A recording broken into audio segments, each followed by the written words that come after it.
Pablo Escobar, el hombre, el mito, la leyenda. Llegó a controlar el 80% de la cocaína vendida en Estados Unidos, lo que le valió el nombre de El Rey de la Cocaína, siendo el séptimo hombre más rico del mundo según Forbes.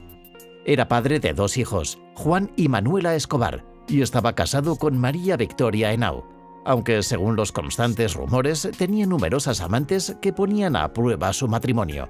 A medida que su riqueza y su poder aumentaban, se vio involucrado en todo tipo de actos atroces. Los asesinatos eran algo habitual. Incluso era lo suficientemente poderoso como para tener conexiones en el gobierno colombiano. El 2 de diciembre de 1993, Escobar fue abatido en un tiroteo contra una fuerza policial de élite creada específicamente para acabar con él.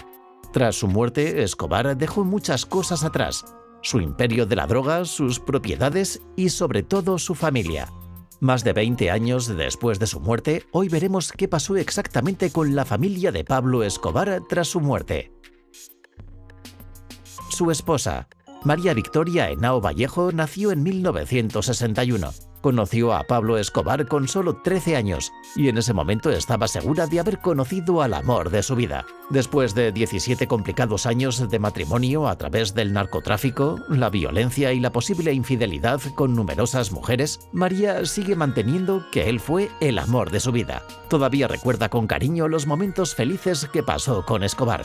Las cosas no siempre fueron tan felices. Se complicaron cuando ella descubrió la verdadera naturaleza del trabajo de su marido y no estaba muy interesada en ser su compañera de fatigas. Pero su pasión por él ardía lo suficiente como para iniciar una vida con él al margen de la ley. Tras la muerte de Escobar, no le resultó muy difícil renunciar al increíblemente lucrativo puesto de jefa del imperio de la droga de Escobar. En su lugar, María optó por una vida tranquila con el resto de su familia y posteriormente huyó de su país con sus 2 hijos. Pero ni siquiera eso fue fácil, ya que al parecer se le denegó el asilo y al principio intentó huir a Mozambique, Brasil y Alemania, antes de ser aceptada finalmente en Argentina como turista. Entonces cambió su nombre de María Victoria Henao Vallejo a María Isabel Santos Caballero, lo que le permitió a ella y a su familia vivir en paz durante unos años, hasta 1999. Las autoridades descubrieron que María Isabel Santos era en realidad María Victoria Henao, la esposa del famoso Pablo Escobar, lo que llevó a su detención por blanqueo de capitales en el año 2000. Ella y su hijo Juan Pablo fueron encarcelados durante muchos meses. Tras su detención, María hizo una declaración: "Me encarcelan en Argentina por ser colombiana, porque quieren juzgar al fantasma de Pablo Escobar y porque quieren hacer creer que Argentina lucha contra el narcotráfico". Finalmente, las autoridades no pudieron vincularla a ningún asunto ilegal, por lo que fue liberada. Se dieron cuenta de que el enfoque de culpable antes de demostrar su inocencia quizás no era el mejor. Después se mantuvo alejada de los focos durante casi 2 décadas y rompió su silencio para publicar su libro La señora Escobar, Mi vida con Pablo, que arroja luz sobre las personalidades de ella y de su marido. Aún lleva una vida tranquila con sus hijos y nietos en Buenos Aires, Argentina. Su hijo, Juan Pablo Escobar, nacido en 1977, cambió su nombre al igual que su madre por el de Sebastián Marroquín al llegar a Argentina. Ahora es arquitecto, diseñador, conferenciante y autor, y ha hablado mucho de su padre, por lo que su cambio de nombre es algo discutible. Me atrevería a decir que probablemente incluso se arrepiente de ello, ya que diseñó una línea de ropa llamada Escobar Henao, el apellido de su padre y el nombre de soltera de su madre. La línea de ropa Escobar Henao lleva incluso el rostro de Pablo Escobar impreso en tejidos orgánicos, tanto en vaqueros como en camisetas. La empresa, según él, pretende cambiar la visión de la familia a algo más positivo y pacífico. Sebastián siempre ha sido franco en asuntos relacionados con su padre y su familia. Se opuso a un artículo de Forbes que cifraba la fortuna de su familia en $3.000 millones, afirmando que causaba un gran daño a su familia. Este artículo provocó el chantaje y el secuestro de múltiples parientes, incluido él mismo, que escapó a más de 9 intentos de secuestro. También habló sobre la serie de Netflix, Narcos, basada en la vida de su padre como el capo de la droga, declarando que los hechos allí narrados fueron falseados y tergiversados porque glorificaban el horrible reinado de su padre sobre Colombia. Sobre todo, Sebastián quería que el público supiera que, a pesar del dinero, el poder y la caridad, Pablo Escobar fue responsable de la muerte de miles de personas y devastó las vidas de millones de familias, y eso no era algo que se pudiera admirar. En 2014, Sebastián publicó un libro titulado Pablo Escobar, mi padre, que detallaba el lado más suave y privado de la vida de Pablo Escobar. También colaboró en el documental Los pecados de mi padre. El mensaje de la serie era que la violencia de Escobar terminó en la generación anterior, en contraposición a la creencia popular de que Juan Pablo iba a volver para vengar a su padre como en la secuela de una película de acción. A Sebastián se le vio visitando a las familias afectadas por los asesinatos de su padre, pidiendo perdón por esos crímenes. En una entrevista le preguntaron a Sebastián por qué no había regresado a su país de origen después de tantos años de huida, y les dijo: Sebastián Marroquín sigue hablando abiertamente de su padre, no para pulir su mito, sino para buscar la paz y la reconciliación, pidiendo abiertamente perdón en nombre de su padre.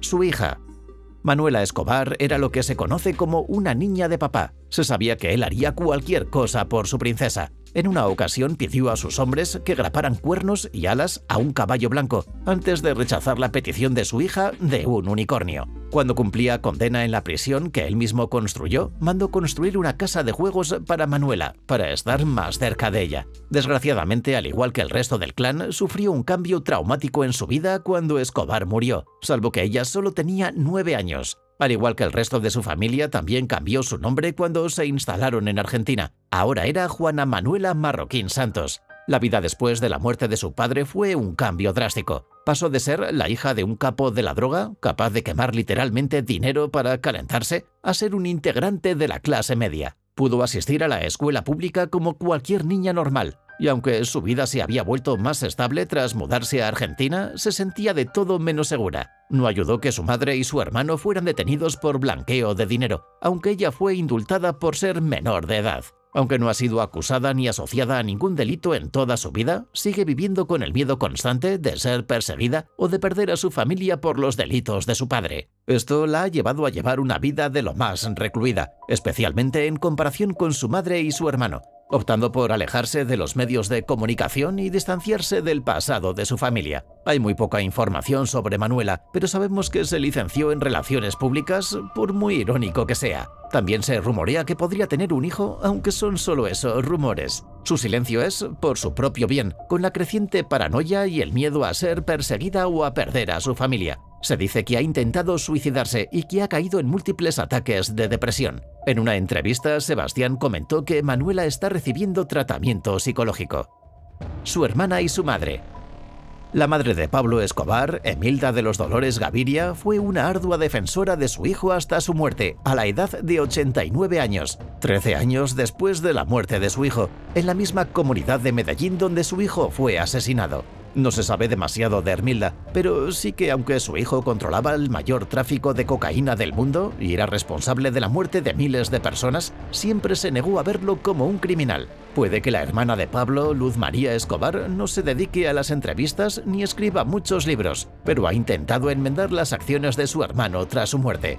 Deja cartas en las tumbas de sus víctimas y dice que todos los días piensa en la tristeza que sembró su hermano y piensa que sus actos dejaron una dolorosa cicatriz en su familia y en su querido país. Apoya a la comunidad y ayuda a la gente con el objetivo de desprenderse de sus ganancias recibidas indebidamente. El legado de Pablo Escobar aún perdura hasta nuestros días y no solo su familia ha tenido que lidiar con él. Haz clic en el vídeo en pantalla para saber qué pasó con los sicarios más mortíferos de Pablo Escobar.